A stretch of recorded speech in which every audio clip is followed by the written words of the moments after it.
Good evening, everyone. My name is Patty Katz. I'm the president of Reach Out America. We hope you all had a wonderful Thanksgiving and Hanukkah for those who observed. Since we last met, here are a few important events that have occurred. The House passed the Build Back Better legislation, sending it to the Senate for a vote before Christmas. If passed, this could drastically support Americans in so many positive ways, lowering drug prices, creating universal preschool, extend more expansive Affordable Care Act subsidies, and funding clean energy programs and providing tax credits for electric vehicles. It would be paid for by a new corporate minimum tax and raising taxes on high-income Americans, and it's about time. The Department of Justice sued Texas on Monday, arguing that the state's redistricting maps discriminate against Black and Brown residents who are chiefly responsible for the state's population growth. The Supreme Court removed the department's pre-clearance authority. That tool ensured that the Justice Department had to sign off on voting changes in certain jurisdictions. On Monday, Merrick Garland urged Congress to restore the department's pre-clearance authority. But besides these positive steps, this has been a rough month for people who have compassion and a love for democracy. Kyle Rittenhouse was acquitted for killing 2 people and injuring a 3rd. Proud Boys in Utah are holding a Kyle Rittenhouse appreciation rally on Saturday. More locally, the Proud Boys openly marched down the streets of Rockville Center wearing masks to cover their identity, not to protect from COVID. And Roe versus Wade is being chipped away state by state, with Mississippi now on the block. Sonia Sotomayor gave a powerful statement in New York Times article questioning, will this institution survive the stench that this creates in the public perception that the Constitution and its reading are just political acts? And Justice Stephen G. Breyer said, if the Supreme Court is perceived to be made up of politicians rather than judges, that's what kills us as an American institution. And lastly, Melissa Murray, who is a law professor at NYU, she states, should the court overrule Roe, it will represent a turning point, signaling that the court has been weaponized for political purposes. So, and other news, there was yet again another mass school shooting in Michigan, where a 15-year-old killed 4 of his fellow students. His parents were also charged with 4 counts of involuntary manslaughter. And hot off the press last night, the House passed a $768 billion defense policy bill, which was actually more than Biden wanted. So I wish I had some more positive news, but I believe our country is really right now in dire straits. However, we at Reach Out America will keep fighting with all that we have to defend democracy. And we so appreciate you being here because it is part of the process. And we're very excited this evening to have our guest speaker tonight. We hope she can enlighten us on what's going on with the New York State Department of the New York State Democrats, as she is the vice chair of the New York State Democratic Committee. She's the president of WIN, the largest provider of supportive services and housing for homeless families in New York City, and a regular commentator on CNN, MSNBC. She was a member of the New York City Council from 1999 to 2013, and was its first woman and openly gay speaker. She continues to be a leading advocate for women and LGBTQ rights during increasingly contentious culture in this country. So please welcome Speaker Christine Quinn. We're very happy to have you here this evening. Thank you for being here. I was thrilled when Robert RZ, as he's known, asked me to, be part of tonight's conversation. So thank you, Patty, because, I grew up on Long Island. I know this isn't just Long Island group, but it has some Long Island, a lot of Long Island in it. And I grew up in Glen Cove. So, though I'm not supporting Tom Swazi for governor. So just put that out there right away. That was one of our questions.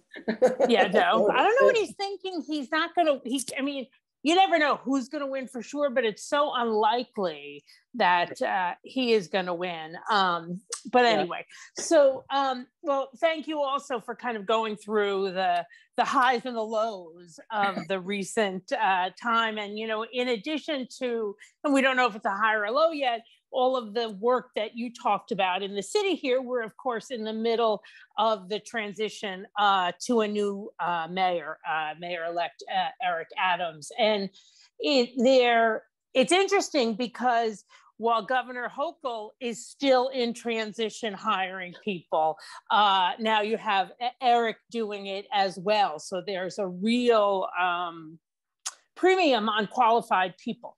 And it's exciting to see both with Hochul and with Adams, some of the people they're putting in positions who really reflect a commitment to diversity and a commitment to, you know, high quality and experience. You know, in my day job at WIN, we're as you said, the largest provider of shelter and permanent housing to homeless families. That's families with children. And most folks, if you ask them, think of homelessness as something that afflicts single people, single men mostly. And that's because, in my opinion, the New York Post, whenever they're doing a story about homelessness, we'll find a picture of, you know, the most disheveled, scary single man of color and put it on the cover to make us afraid and tear us apart, as opposed to bring us together. But, you know, 60 to 65% of the people in shelter tonight are families with children. There's more children in shelter in New York City than there are seats in the Barclays Arena in Brooklyn. And it is the problem that has been mostly, and not just by de Blasio, by the mayors before him, overlooked. So we in the homeless services and the family homelessness community are hopeful that this can be the moment where we finally get attention for particularly homeless children, but homeless mothers too. You know, at WIN, we have a job training, job placement program. We raise private money for that. You know, I hit up Robert Zimmerman and his clients every year for our gala. But it makes no sense. We know that having a job is the strongest indicator to making it and not returning to shelter. So why wouldn't that be a fundamental part of shelter? And I think those arguments are going to be compelling to Eric Adams in a way that they haven't been compelling. And, you know, and this is so important given Build Back Better, et cetera, 25% of our moms lost their jobs right away in the pandemic. For, you know, first in, last in, first out, et cetera, et cetera. So we need to make sure that all of our economic recovery isn't based on bringing back the economy we had before. Because if we do that, we're going to leave people behind. Mm-hmm. And that's why the conversations about paid family leave and childcare are so important as it relates to economic recovery, because having those are what makes our economy really makes our economy one that women and single parent households can succeed and thrive in. You know, it's exciting to see how much progress women have made politically, though it's still enraging that even in that climate, you have something like, you know, the Supreme Court taking up the Mississippi law. And I'm on the board of the National Institute of Reproductive Health, and we work with providers, abortion providers in Mississippi, which it's a very hard thing to be an abortion provider anywhere, but nonetheless in Mississippi. And they don't know what will happen to poor women, of which there are a lot in Mississippi, if the court rules, you know, incorrectly on this. Now, on the more positive side, right now, you know, in 2006, I was the first woman and first LGBT person to be Speaker of the City Council. Now This year, 31 out of the 51 council members are women, which is, remarkable, just a remarkable step forward. But even with that as a reality here, you still see how hard it is for women to win executive positions across the country and in New York. You still see things like Mississippi. You still see heartbeat bills. You still see how we could lose the House and the Senate this midterm. And what that would do is really, really terrifying. So it's great. And I want to leave more time for questions because then we're talking about what you guys want to talk about. But great to chat with you guys tonight and know you're out there, because the work you all are doing is what I believe will make sure we keep the governor's mansion. And let me be clear, whoever the nominee is, I do not think, although there was recent polling that people said they don't really like Lee Zeldin, but you know what? They didn't like Al D'Amato either, and they still elected Pataki when he was his hand-picked person. So we cannot assume the Democrat will be, the governor. And think of that one term we had, what was his name? Oh, he's so horrible. Who was the attorney general who was a Republican? Vaca. So real damage can be done. So we have to make sure that this summer and fall, we really do our work all across the state. So thank you guys. And Patty, I think I saw some things coming across the chat or whatever. I'm trying to sound techier than I am. So I'm would love to take questions. Oh, sure. Great. Yeah. Toby Nimiroff, she just says, tell Swazi not to run for governor. He needs to stay in Congress, or the GOP will take New York City D3. Well, I agree with that. I mean, I don't, look, he's long wanted to be governor. He ran against Eliot Spitzer when he knew, not when he knew, but he couldn't, everyone else knew he couldn't win. Now, you're right. You point out probably the best point. If Swazi wants to go run and lose, God bless, do whatever you want. But he steps out of a seat that is not guaranteed at all. I mean, and some people would say, well, now it has Queens in it, like this much, you know what I mean? So I'm never been an advisor of Tom Swazi's, but I agree with you that I think it's very dangerous and very, very selfish.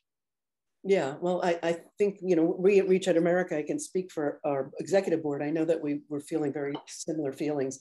Is there any way, let me ask you, since you're on, the New York State Democratic Committee, is there a way for the committee to take him aside and talk to him and really knock some sense into him and say, look, take one for the team, man. I mean, people have done it before. No, absolutely. And I think that's something that myself and others who are leadership in the party, should do. Absolutely. There's also the ability of the state committee to pass a resolution, urging him not to run. That might be too unorthodox. I don't know, what people would say about that. But yeah, and I think it's something that I should talk to Jay Jacobs about, who obviously has a particular relationship with Tom, both being Nassau, and that's a good idea.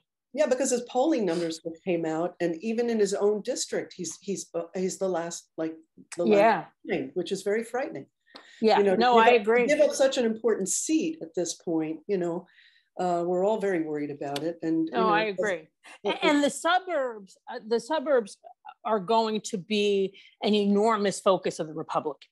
And whether we like it or not, they are disciplined. They are disciplined. Well, they are always on message. Show their colors. Yeah.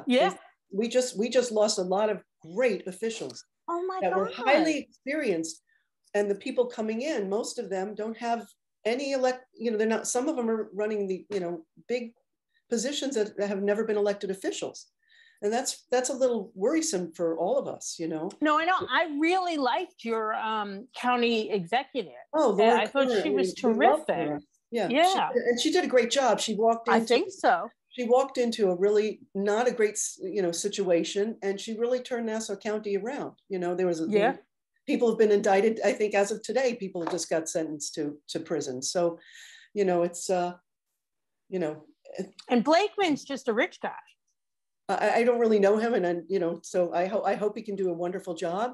You know, I don't want to be all I know about really this, about him is he's very, very rich, and his ex-wife was on the MTA board and is married to Paul McCartney. Yeah, okay. That's all I know about him. Well, that's a good credit. Yeah. But listen, let me just tell the viewers out there, thank you for being here. And if you want to ask Speaker Quinn some questions, go to the Q&A at the bottom. It says Q&A with little talking bubbles, and type in some of your questions. I have a few questions at the executive board. We always like to have a few just in case people get shy. So the first one I want to ask is, you know, from Sandy, and what can the Democrats do to improve their messaging? This is a huge issue that we come up with at our executive board meetings, that messaging seems, the Republicans are so good at messaging. Why aren't the Democrats? There's so much good things happening and nobody knows about it.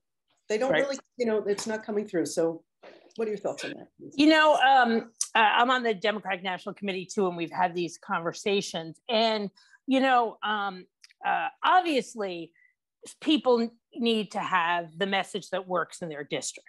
But if we could have the best Democratic minds come up with a universal message, right, that polling and focus groups shows will work, and then everybody tweaks it, that's what the Republicans do. That's what the Republicans do, and we need to do more of it. And look, we're the party of diversity and inclusion, and that's great, but we also need to become the party of discipline.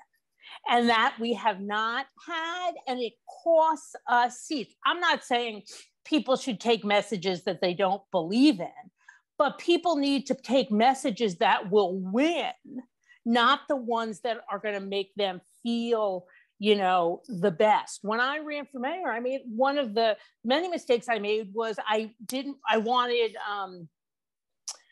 to, you know, have messages that were substantive and really intelligent and lots of facts. And that's just too much, you know, for a TV commercial. It doesn't make any sense. And, you know, even if I think we've seen Hillary struggle with that, like just too much info, too many facts. And I think we need to get a little more, you know, tough and hard about it. This is about winning. I mean, we have yes, we won the Senate, but we have fewer House seats now than we did, you know, 3 or 4 years ago. That's terrible.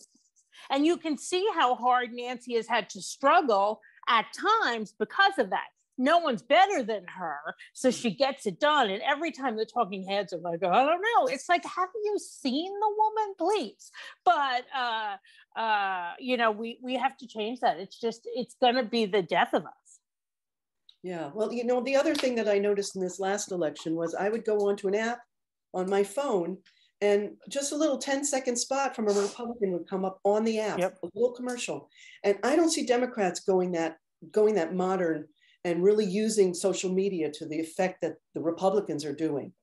And I don't either. And it's something we've sparked conversation at the DNC about, but not enough, because, you know, basically Barack Obama got elected because of social media, right? And his people broke through and made it happen. So why that hasn't continued and why it hasn't happened at a national level and then been, you know, taught or trained down to the local levels, I don't understand. And it's not expensive, unlike television.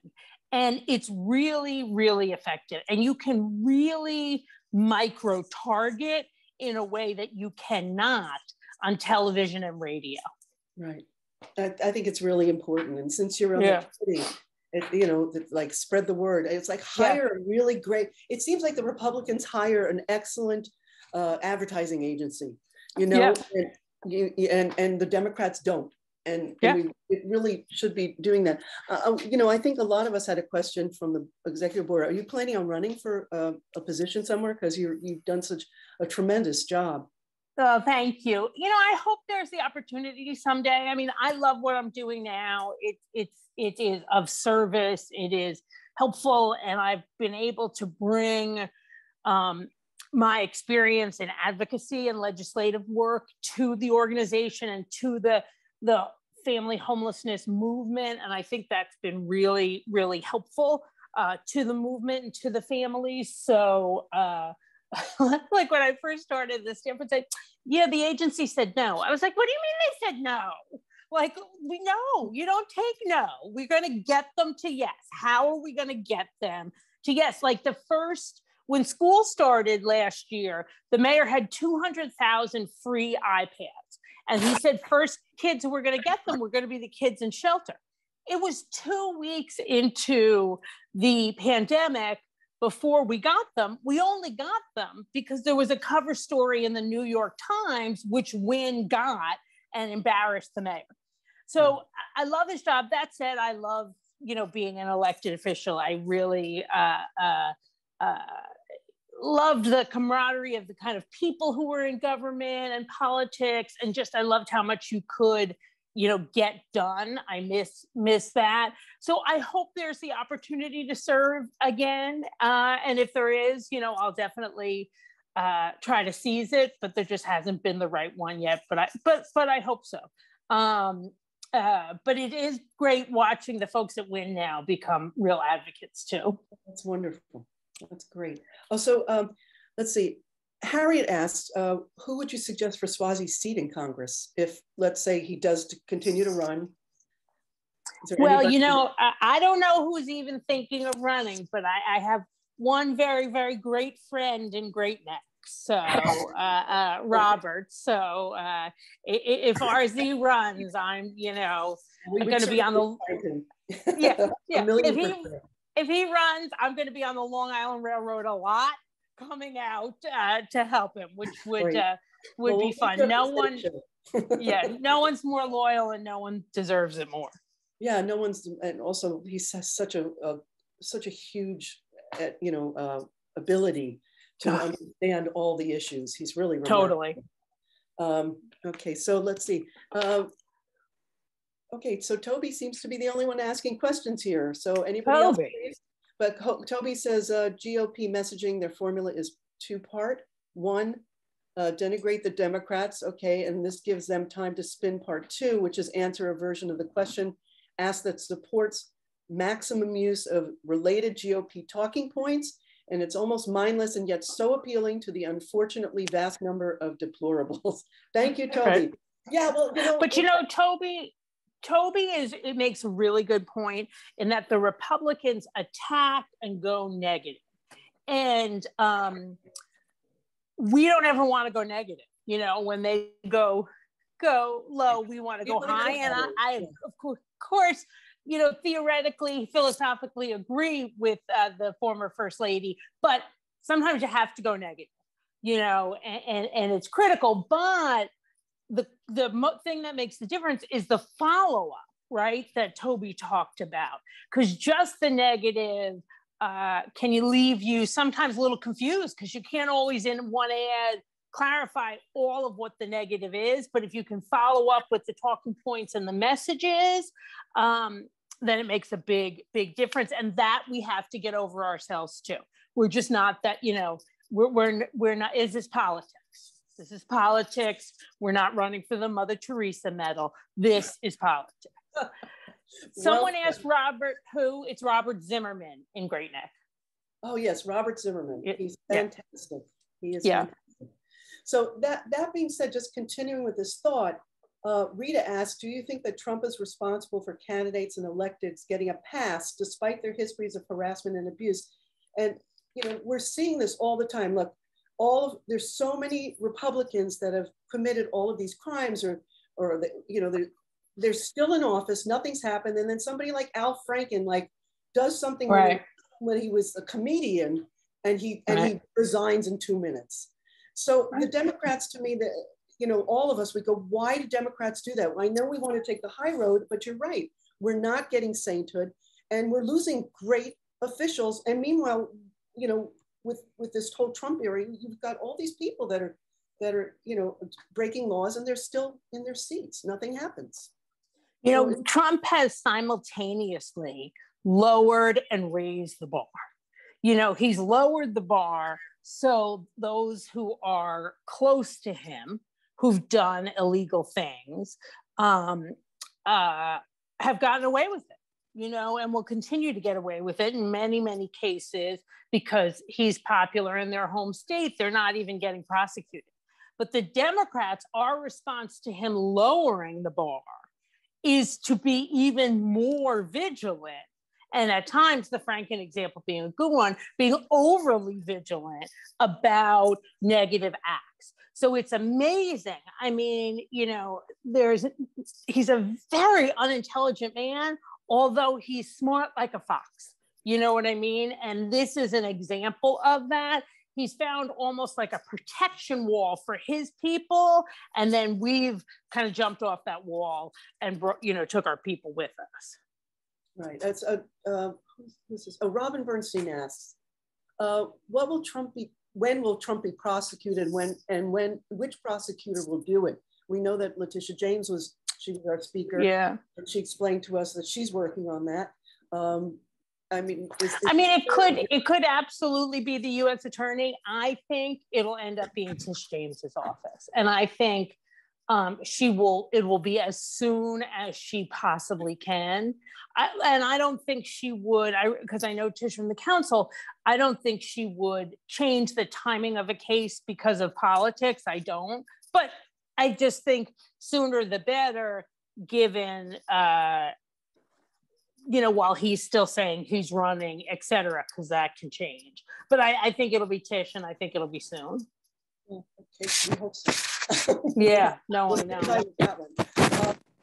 He asks, now that the Supreme Court is poised to overthrow Roe versus Wade, do you think that the LGBTQ community is in jeopardy next? Yeah, I do. Because in a lot of ways, I'm not a lawyer, but the legality around Roe versus Wade and some of the legality around LGBT issues are not that different. Around privacy and sanctity of your body and et cetera. So I'm very, very worried about that. And I think the first attacks will be on the transgender community. And although the percentage of Americans who support the transgender community is growing, it's not the same as the lesbian and gay and bisexual community. And that'll matter in how this moves forward. You know, look, we still have countless murders of transgender women of color that have gone unsolved. And yet, you know, one white tourist, an American tourist goes to somewhere else and something happens and there's, you know, just like a SWAT team on it. So I really do, you know, fear that, and particularly fear what could happen to the transgender community. Because remember, that was the first part of the community that Trump went after. Thank you. Nina Gordon says, come back to Nassau County and run. Thank you, Nina. Thank you, Nina. Let's see. I have a question that's very different. Do you think that President Biden should add more liberals to the Supreme Court to balance it out more? And yes. I don't know anything about, you know, the legal court history, but I do. So that said, you know, I do think we need to add more justices to the court. I mean, everything evolves. You know, the Constitution has more amendments than it did when it started out. The Founding Fathers established things that way, that things could and should evolve. And we could, because of Trump's 4 years, lose decades of progress. And it's not like philosophical, legal, esoteric issues that scholars are going to talk about. This is like whether you can get an abortion, whether you can get married, whether you can, get a job or a home. So it's really, really critical. Now, I understand why he doesn't want to, the politics, et cetera, but I think they really have to. It's critical. And last week's Mississippi arguments should have made that very clear. Right, right. So is there anything that the Democratic Committee could do to discuss with President Biden to like say, look, this is what, because I think probably a majority of the people want this. Yeah, that's a good question. I don't know. I'll raise it with people. That's a good question. Yeah, I think we have to, we're out here as Democrats. And I know one thing that upsets me is I can't believe after fighting so hard to get Joe Biden in, that the Democrats did not show up for this. And I know it's historic. I know. No, I know. Historic that it's an off year and people don't vote. But why is it that the Democrats go to sleep and they don't feel that it's important? How can we get Democrats out there? Like we Reach Out America, we work really hard to try to support our local candidates and around the country. We give money, we write letters and postcards, we do campaigns. What is it that we can do locally to help promote awareness and awake the Democrats? Why don't they care? Why don't people care? And this is an area where I don't think the state committee or the DNC do enough. And we had a conversation about this at the last state committee meeting. And, I think in both the entities, there's a little bit of like, well, people have to come forward and ask. We have to go because people don't necessarily know they can ask, or people think, oh, all the money must be gone or whatever. So I think those of us in leadership need to make sure the attitudes around that get changed. And the DNC has historically been really bad about local stuff and getting down into the grassroots. And I'm hoping to meet soon with the deputy executive director or whatever his title is. He's going to be in town. And that's one of the real conversations I want to have. And I'm hoping the new, he's not so new anymore, but the newest chair can really make this change. Great, we hope so, because we really, I think you have to hear that educated Democrats that are trying on the grassroots level to try to help. We are so frustrated with the Democratic Party. It just seems like nothing gets done. We're not being heard, and I don't know the expression, but it's like what the Democratic Party is wusses, and we're right. We're really tired of it because we're just seeing how we're being taken over, and I said in my little introduction we're at dire straits, and I think we're really close to losing democracy. I agree. We know it, and I know we discuss this. We're terrified. We work hard, and we're not seeing. We got to grab it by whatever we can grab it by, and the Democratic Committee really needs to do something quickly, to invigorate the masses because we're losing it.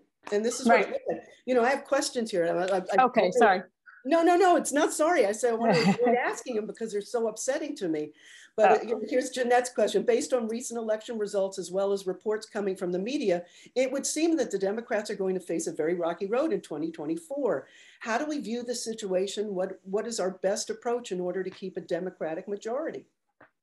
Well, I think, I think those are the predictions for 2024. 2024 is a long way away, which doesn't mean we don't plan for it to be hard and bad and challenging. But it also means we don't, assume it's going to be that way. And first we have to get through the midterms. So I think the first question for 2024 is, does Biden run again? And that will be a question of his health. It'll be a question of how his poll numbers are, et cetera. Then assume for a second he's not running. Well, assume for a second he is running or he's not running. Nope, no huge crazy prime. I would love to have no huge crazy primaries. I know that's anti-democratic, small d, but I think we need the more time we can spend focusing on running and beating the Republicans, the better that we would be. Now, that's unlike us not to have big primaries, but I think it's critical, and we need to have what we talked about before, kind of a united, shared message across the country, a 50-state and territories message where everyone is pulling on the oars in the same way at the same time. Totally agree with you. I was having this discussion with my sister today. Yeah. That the Democrats are so diverse, where the Republicans have one focus. Right. And the people are just, they're not so diverse. They're the same kind of people generally. So, right. Let's see. Nina says, nice guys finish last and we need to win. Okay? That's right. Nina's got it. Yeah, absolutely. Is there anything that the Democrats can do to protect LGBTQ rights? Well, I think we need to make sure that every city and state has the most aggressive LGBT and abortion laws and policies possible, because that will add in some protections. So that's really critical that we get that done in as many places as we possibly can to create somewhat of a backdrop. Great. Josie asks, a debacle in 2022 is not an option, and the same old is a big loser. That being said, how can New York State assist other states to retain or get a Democratic majority? And is there anything that Reach Out America can do to assist in this? Usually I think New York can go help other states. After this election day, I'm not sure how many resources we should dedicate, not to be selfish, to other places because we're not doing that well. So now look, there may be nothing. Well, there's a Staten Island Brooklyn race. Max Rose, who had been defeated, is running again. So there's that. But there's not a ton in the city, right? So the city can go out and send people to other places, but for the moment, I think I would want to plan on us staying in our state, because we have the governor, the attorney general, we have all of the congressional seats, and some of the congressional seats are very marginal, even though we don't think of it. And if Lee Zeldin runs, then we have his seat, which we could potentially be a pickup. Okay, there were some good people out there. So, yeah, totally, yeah. Let's see. Robin Bernstein says, who officially can speak up for the LGBTQ community on local levels? Because I unexpectedly recently tried to represent, but I was not prepared. I did my best, but there's too much fear and misinformation. The school board gave an undeserved platform to false propaganda by misinformed Trump Republican fearful parents. It was disturbing. Yes, we had a very contentious school board meeting about a week ago in Great Neck. There's a whole group of parents that they don't want their kids to learn anything about gays. They really? Yeah, they're afraid their kids are going to become gay. Great Neck and Nassau County is becoming more and more conservative. Yeah, we have a very large Orthodox population, and I believe that Robin might be addressing that group. Right. And then they're organizing and they're going to these board meetings and they're making a big stink, and it's apparently that's terrible. There was one of the teachers in Great Neck who's a lesbian just quit because she said she just can't take the pressure anymore. So that's terrible. Yeah, we're having there's a lot of issues out in Nassau County now that it's getting much more difficult.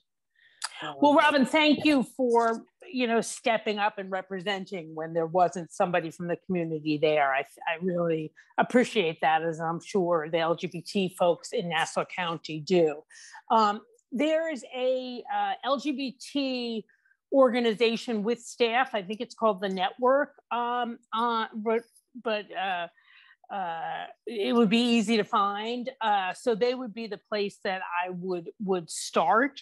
Also, it's national, but the Gay and Lesbian Alliance Against Defamation, GLAAD, could definitely be helpful. I don't know if there's any LGBT electeds from Nassau. I don't think so, but there are a bunch of elected officials from Queens who are LGBT, and one who's retiring from the council term limits, Danny Drumm, who was a New York City public school teacher. and he was like the first public school teacher to come out of the closet. So I'm sure he would love to be helpful on that as well. And also if there's anything that I can do to help you network or connect you with people, please let me know. I think Nina put up the link for the network. Oh, okay. Thank you, Nina. I didn't see that. Oh, Robin also asked, would you consider running for Congress? Well, I would, but Jerry Nadler is my Congress member, and he is going to be there as long as he wants to be. And I would, never, ever challenge him. But there was a rumor recently that he was resigning. So like all these people started scurrying around, and I was like, he's not, like, you people are crazy. He's not resigning. And then he issued a statement that he was not resigning, and super early did a kickoff thing. Okay, let's see. Harriet asked, who would you like to see as governor? Do you want to say? I haven't made an endorsement yet, so okay. I'm not going to really answer. It's one of those situations where you don't always have this. We have a wealth of riches. I think Kathy Hochul is doing a really, really good job. And she's been very present. She's really brought transparency. She's been good on legislation. She just is going to sign on Friday a piece of legislation that will really help homeless people raise the amount of vouchers to rent apartments. So I think she deserves a lot of credit in stepping in under what were, to put it mildly, less than ideal conditions. Now, Tish James, I know a long time from when we were in the council together. She was a dynamite legislator. She's really, hit it out of the park as the Attorney General. I think not like surpass people's expectations because they didn't have good expectations, just because she's really been, amazing. I like Jumaane Williams. I think he's really passionately believes what he believes. I don't think he's had the kind of administrative experience to be the governor, but he's been an amazing public advocate and council member because really raises issues. But I don't think he has the run things kind of a thing. And Tom Swazi should not be the governor. Okay, I won't make a comment on that. Let's see. Andrea Katz says, that's crazy. It was an event that all kids saw on TV. Helping the kids process would be so important. Are you commenting on? Are you talking about the school board? Oh, yeah, maybe it's the school board and it just came in a little late. Yeah. Well, and you're right. And the thing that homophobes and homophobic parents also don't understand is nobody has any idea, really, and homophobes think their kids couldn't be gay, but nobody knows who's an LGBT kid or not. And so when they hear all that, they don't go, Mom, that upset me. Dad, that upset me. They just go into their room and think about killing themselves. No joke. I mean, one of the highest groups of young people who commit suicide are LGBT people. So going to an event, listening to that, hearing your parents, hearing your neighbors, hearing the people you go to church or synagogue or mosque with say those kind of things, you carry it. You don't ever lose it. But you carry it most profoundly in those years when you're not making good decisions because you're so young. And you don't know. You don't know. I know. Absolutely. Yeah. And Andy said she qualified it. And she said, Andy's my sister, by the way. She said that commenting only from the school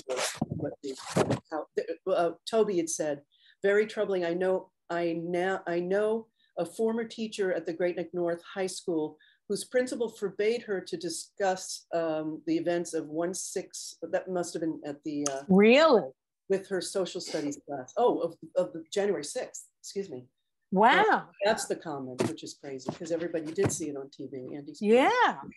Yeah. And that was just and that's bananas. A piece of history. That's such a big piece of history. So such a big piece of history. And so such a tragedy, but almost worse, than it was. And it was just like bananas to watch on television. You couldn't even believe what you were seeing. And it's a horrible thing that happened, but yet for children or young people, there's the message of how fine a line it is between democracy and anarchy.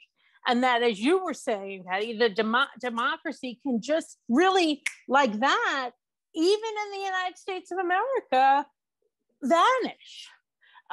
So that really is something, no offense, is run amok in the breakneck school system. Yeah, it's pretty scary what's going on. Let's see, Nina says, yes, so one of the religious parents actually said that publicly, it's terrible to have a child who is trans because they commit suicide. And they commit suicide because of the parents' attitude. Yeah. Well, exactly. Yeah, and insecurities. Exactly. And the transgender community is the most affected at this point, right? Totally. They're the most vulnerable. Yeah. It's just, we always seem to pick on the most vulnerable group, right? Let's see, this is let's see. Rita says, do you see the diminution of women's reproductive rights and the controversy about critical race theory as part of a larger religious culture war? I do. And the attacks on the LGBT community as well, because I feel like the religious right, the far religious right, got such a stronghold and such a footing when Trump was president. It was glorious to them. It was just the greatest thing, the most they had ever had. And they're not going to let it go. And they believe in the big steal, the big lie. You know what I mean? So they're going to keep doing everything they can to,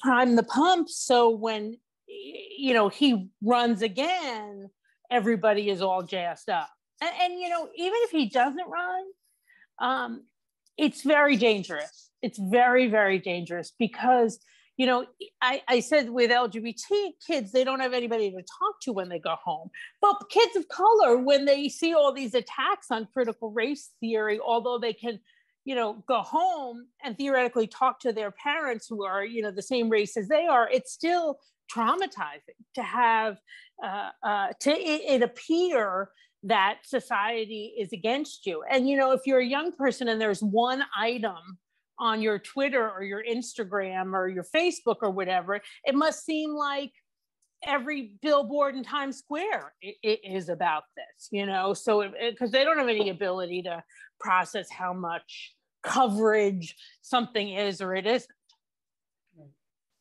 I just want to publicly say, my sister just wrote something, and I really love my sister. Meanwhile, she says, how many abortions do you think Trump has paid for? Oh, I know. I know.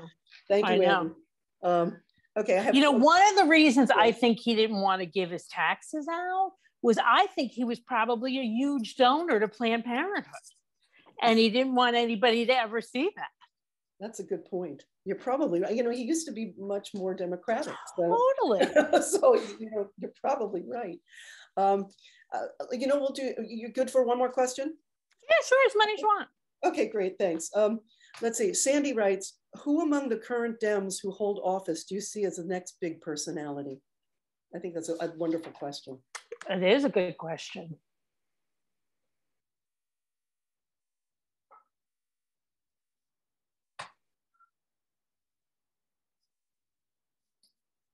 Tish. Now it could be Eric Adams. We don't know. It could be Eric Adams. But I think Tish.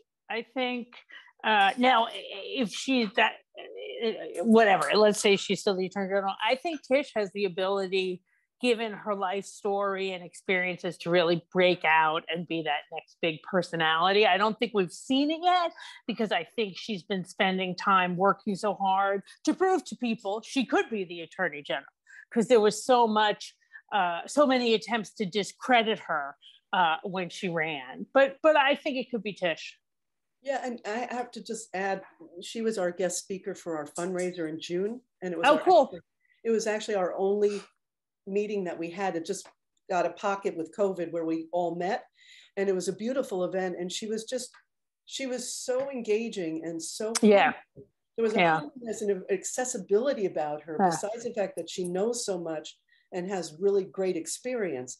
She really reached out to people, and you know, she was fun, you know, so so personable.